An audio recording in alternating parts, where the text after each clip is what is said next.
Good evening. I'm Rohit Sharma and welcome to Desi from DC, coming to you every night from heart of Washington. From Capitol Hill to Rice on a Hill, we connect the dots between what happens here in Washington and how it echoes back home in India. We begin tonight with the biggest story of the day. Trump welcomes Hungary's PM Orban to Washington. Expert weighs Saika Chakrabarti's chances after Pelosi retirement. White House moves to block court order on food stamp distribution. Al-Shara meeting set for Monday. What's at stake? AI-boosted celebrity-backed password manager hits revenue milestone. What's really behind Bannon's warning? Panic or politics? His message of defiance is rippling through Washington tonight, setting the tone for what could be a bruising battle heading into 2026 and beyond. Here's a report on what he said and why it matters.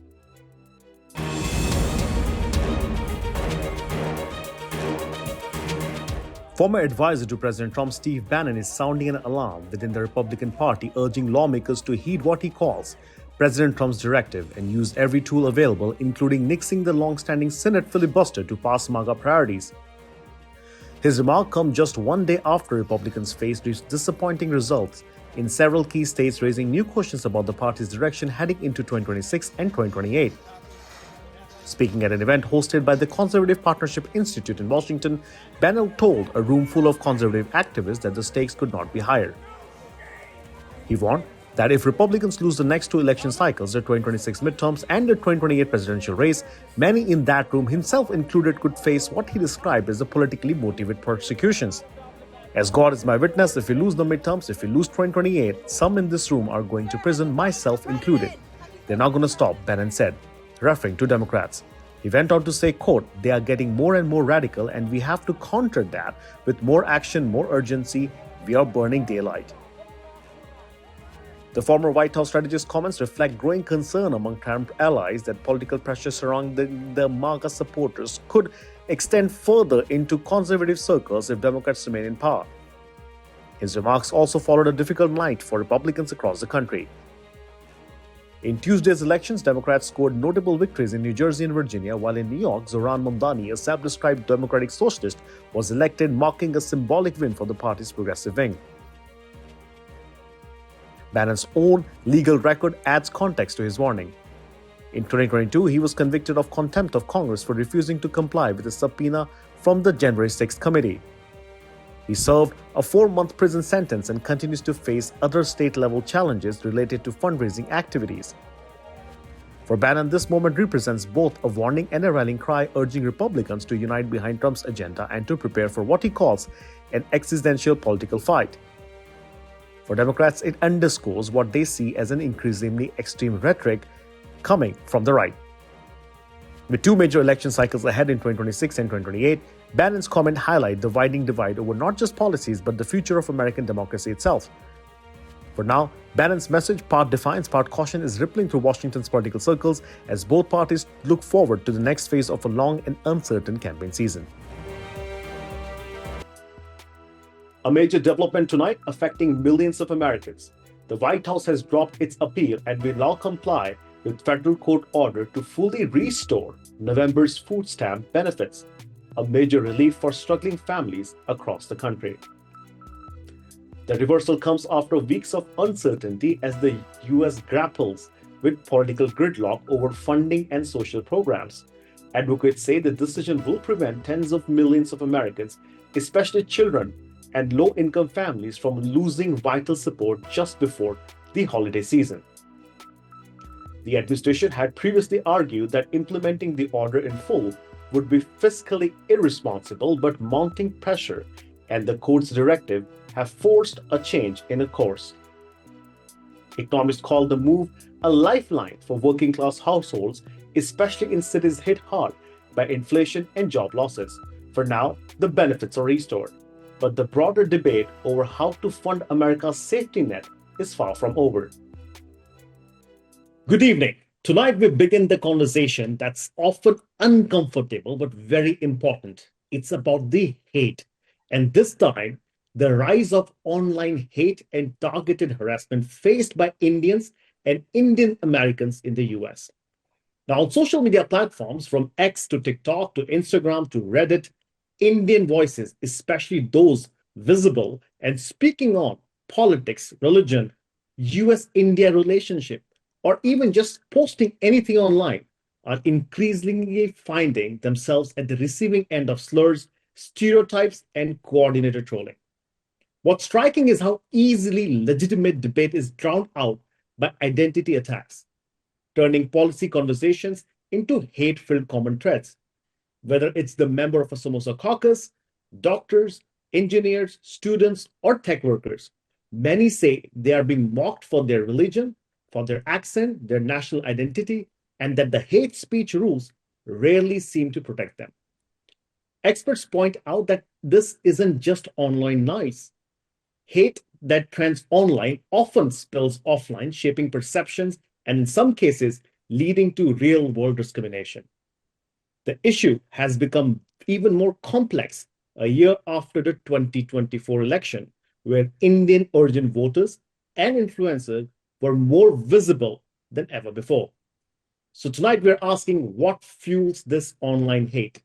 Is it ignorance, politics, or the algorithm itself?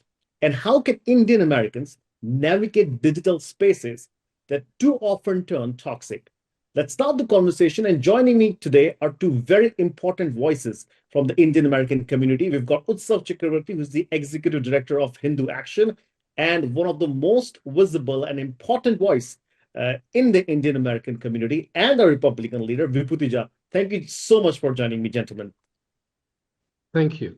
Pleasure. I mean, I'm going to take a hypothetical question here. So, if all Indians in America were Catholics or Christians, you think they would still get this hate? Okay, let me take a stab at it. And Vibhuti, if you can follow me through. I would say that there are layers and layers that we have to understand, because this is a complex layering of prejudices. So the most prominent layer and the most involved layer that makes them hate, I'm going to use the word hate because many of them actually genuinely hate us, makes them hate us, is the doctrinal, religious, and theological aspect, which is at the core of their understanding of the world. Their worldview is based on that. And that starts with the basic understanding that we are, according to the biblical Judeo-Christian ideas, heathen, and according to the Islamist ideas, kafirs. So that is at the topmost level of doctrinal indoctrination that happens with them. The Democratic Party were raising all anti-India, anti-Hindu, CAA, 370, everything was violation of Hindu rights, fundamental rights, individual rights, right? You know that. So it's not the Democratic Party is suddenly a Vestal virgins. They are the ones who started it all. I'm saying the Republicans, the right-wing extremists have joined, and they are also being managed and manipulated. What Indians must do, that's the main question. Well, thank you so much, both Vibhuti and Utsav. That's all the time we have on the show. Essentially, point is, yes, Indian Americans are facing a lot of hate. This time it's real, it's very well coordinated, and there are a lot of things that Indian Americans can do themselves to defeat this, but it will take time, energy, and effort. Utsav, thank you so much. Vibhuti, thank you so much. We look forward to having you more on the show. Thank you. Thank you. Nancy Pelosi's retirement has triggered a power struggle in San Francisco. The race to replace her includes a familiar face with an ironic twist. Saika Chakrabarti, the progressive operative who once staged a sit-in at Pelosi's office as Alexandria Ocasio's chief of staff, now is running for her seat. He wants to overhaul the Democratic Party from within. Here's a report by Debang Madatta.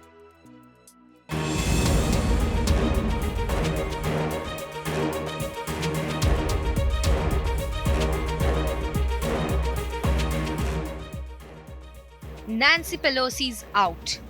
After 4 decades in Congress, the 85-year-old powerhouse announced she won't seek re-election in 2026. And now, the battle for her San Francisco seat has begun. Enter Saika Chakrabarti, a 39-year-old software engineer turned political operative, who's not just running for Congress, he's running to blow up the Democratic Party as we know it. Born to an Indian Bengali family in Fort Worth, Texas, Chakrabarti graduated from Harvard with a computer science degree. He was a founding engineer at Stripe, co-founded a tech startup, then did something radical. He walked away from Silicon Valley to chase progressive politics. In 2016, he joined Bernie Sanders' presidential campaign. That wasn't enough, so he co-founded Justice Democrats and Brand New Congress, organizations designed to recruit and elect progressives who reject corporate money. Then came his biggest play, Alexandria Ocasio-Cortez. Chakrabarti masterminded her insurgent congressional campaign. When she won, he became her chief of staff. Together, they launched the Green New Deal. And here's the kicker. To force it onto the agenda, they staged a sit-in at Nancy Pelosi's office, the very seat he's now running for. Chakrabarti isn't pulling punches. He's called House Democratic leader Hakeem Jeffries a failure. He's demanding Democrats be primaried across the country. He's rejecting the party establishment wholesale. His pitch? The Democratic Party has become a status quo machine, captured by oligarchs and corporations. He wants to rebuild it from scratch, make it fight for working people again. But first, he has to win the Democratic primary. This is a fight for Pelosi's San Francisco congressional seat, and it won't be easy. He's facing tough competition.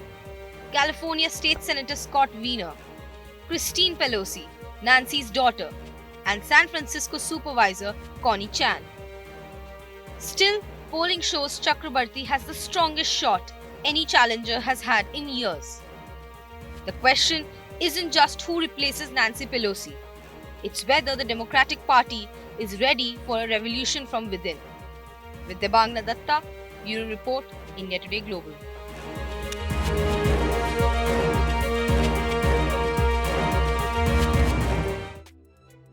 Big news tonight from the world of tech and cybersecurity, and this one's got a bit of Hollywood flair to it.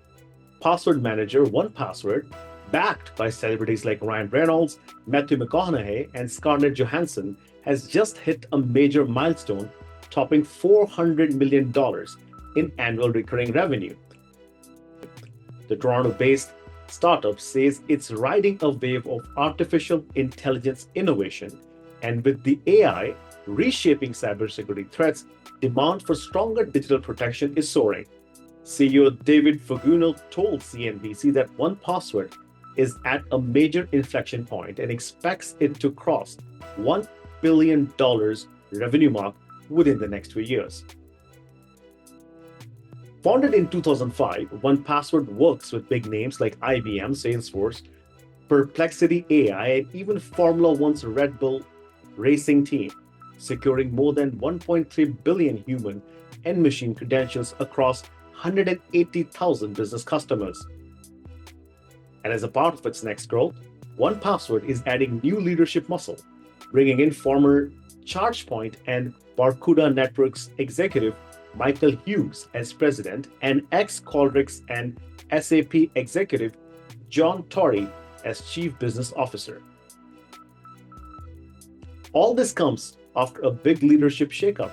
Longtime CEO Jeff Shiner moved to executive chair, handing the reins fully to David Foguno, who joined in 2023. The new CEO says that the company isn't rushing to go public, but is eyeing a possible IPO in 2026 or 2027. To date, 1Password has raised nearly $950 million with $6.8 billion valuation. Investors include Ryan Reynolds, Trevor Noah, Justin Timberlake, and CrowdStrike CEO George Kurtz. And while the company's list of celebrity backers is impressive, its mission remains clear: making cybersecurity simple, scalable, and smart for the AI era. And as the CEO puts it, we control our own destiny. It's official. Elon Musk just pulled off one of the biggest pay deals in corporate history.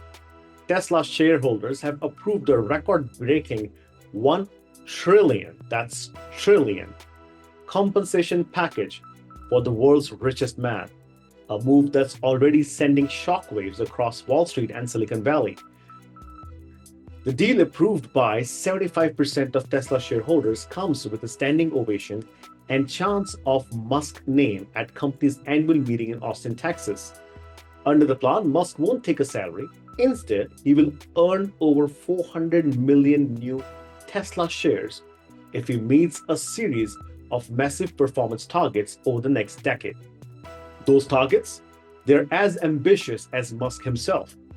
Deliver 20 million Tesla vehicles, build 1 billion humanoid robots, get 10 billion subscribers for Tesla's full self-driving feature, and roll out a fleet of 1 billion robotaxis, all while pushing Tesla's market value from 1.4 trillion to 8.5 trillion. Supporters say this package is a masterstroke, an incentive to keep Musk focused and to drive Tesla's innovation to new heights. But critics call it corporate excess, warning it hands too much control and wealth to one man. Tesla's board redefined the move, saying Musk might walk away if the deal wasn't approved and that Tesla cannot afford to lose him. And he wasn't exaggerating.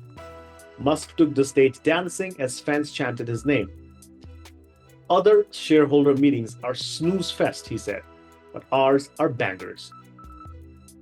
So what's next? If Musk hits every milestone, he could walk away with the largest personal payout in corporate history, nearly $1 trillion. But if he falls short, those billions remain on paper.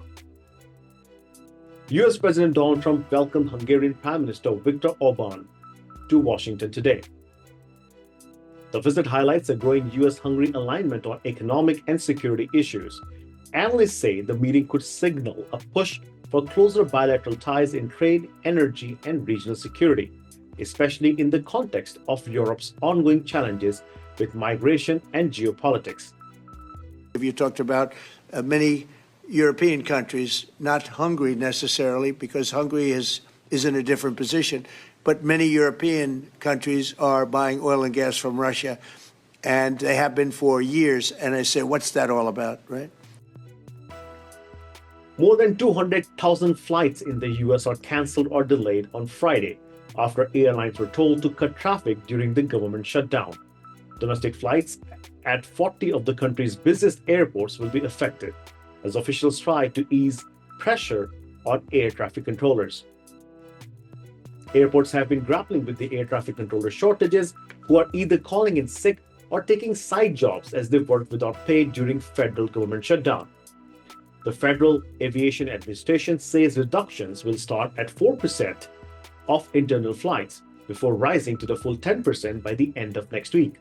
It warns up to 4,000 flights could be delayed and impacted. Several of the largest US airlines are assuring customers they will be able to get full refunds for the canceled flights. Syrian President Ahmed al-Shara is set to make history next week as the first Syrian head of state to visit the White House. President Donald Trump will host al-Shara on Monday, November 10th, right here in Washington, D.C., marking a potential shift in US-Syria relations after years of diplomatic isolation. The visit comes amid efforts by al-Shara to normalize Syria's ties with international community following the fall of the previous regime. Key topics expected during the meeting include discussions on easing or lifting US sanctions on Syria and Syria's potential formal involvement with the US-led coalition against Islamic terror. The administration has not yet released detailed plans, but this meeting signals a broader diplomatic realignment in the Middle East, one that could affect regional security and economic recovery. Syria's cooperation against ISIS would represent a significant security development, especially given the complex situation on the ground in Syria and neighboring Iraq. However, several details remain unclear, including the precise nature of any sanction relief, which requires navigating both executive actions and congressional approvals. The domestic impact within Syria is also uncertain, with questions about how the visit will influence political stability, reconstruction efforts, and human rights concerns. The visit is likely to draw attention from regional powers with vested interest in Syria, such as Israel, Iran, Russia, and Turkey, each of whom could respond strategically to a US-Syria rapprochement. For President al-Shara, the trip boasts his international legitimacy, but also raises expectations for concrete progress on economic recovery and security. For the US, it signals a possible new chapter in Middle East diplomacy, one that balances counterterrorism goals with cautious engagement. As this historic visit approaches, all eyes will be on the White House next week, watching to see if this meeting leads to lasting change in the region, long marked by conflict and instability. And that wraps up tonight's edition of Desi from DC. This is Rohit Sharma for India Today Global. And don't forget to hit the like and subscribe button before you leave. Stay tuned, stay informed, and as always, stay curious.